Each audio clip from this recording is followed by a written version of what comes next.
lesson is an introduction to the holding pattern. Now, although the holding pattern is actually not on the IMC syllabus, it is something that you can still be examined on during the IMC test.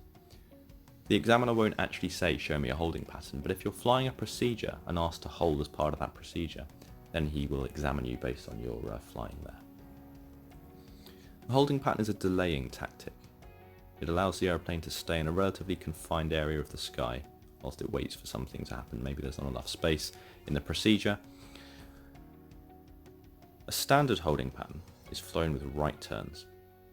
As soon as you have to turn left in a hold, you're now flying a non-standard hold. The holding pattern itself is broken into 4 sections. The outbound turn, the outbound track, the inbound turn, and the inbound track. And the holding pattern starts at the holding fix.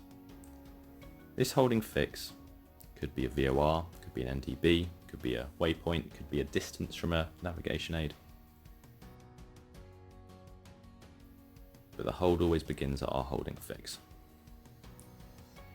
Next up is our outbound turn, because we're turning onto the outbound leg. This outbound turn, because we're flying on instruments, is flown at rate 1, which is 3 degrees every second. You continue this turn at rate 1 until you're established on the outbound track. The third part of the hold, over here, is our outbound leg.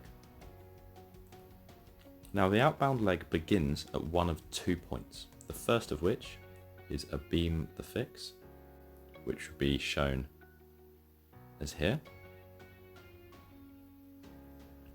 or it begins when you're established on the outbound track.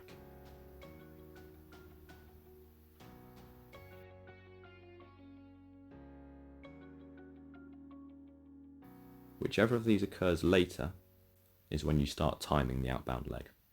And this is to do with wind that we'll look at in future lessons. The outbound leg itself is defined as being 1 minute's worth of flying, and it's here.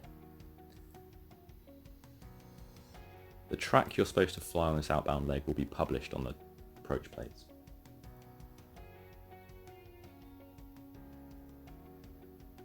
The next part of the hold is our inbound turn over here. The inbound turn, just as before, is flown at rate 1, 3 degrees a second, and the turn is continued until you intercept once again your inbound track. Lastly, the final part of the hold is our inbound leg, or our inbound track, which is defined by a radial to a VOR, maybe it's a course to an NDB or another navigation waypoint. And you simply fly that leg until you reach the fix once again. The final thing to make a note of is the hold itself is split into 2 sides. There's a holding side and a non-holding side. And as you can imagine, up here is the non-holding side, because no holding is done on this side.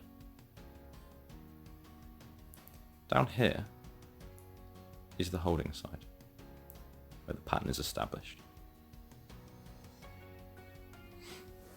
So that's an introduction to your holding pattern, what it's for and some of the key components. In future lessons we're going to look at hold entries, flying the hold in still air, and also flying the hold when it comes to applying drift corrections and things with wind. So make sure you check out those lessons.